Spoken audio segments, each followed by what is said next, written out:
वासुदेवाय। ॐ नमो भगवते वासुदेवाय।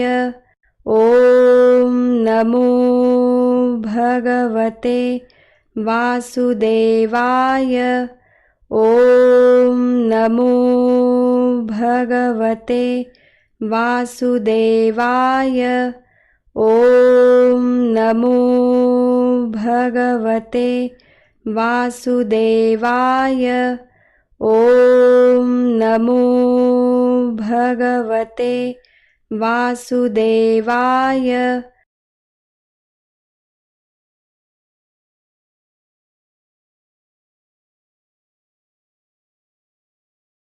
नाम जप का समय यहाँ समाप्त होता है। आशा है हर दिन की तरह आज भी आपको नाम जप के समय आध्यात्मिक अनुभव अवश्य हुए होंगे। आप हमें ये सारे अनुभव भेज सकते हैं। यदि किसी को नाम जप के समय अड़चन आई हो तो वो भी आप हमें भेज सकते हैं। आपके द्वारा भेजे गए प्रश्न, जिज्ञासाएं, शंकाएं इत्यादि का विश्लेषण हम आगे के सत्संगों में अवश्य करेंगे।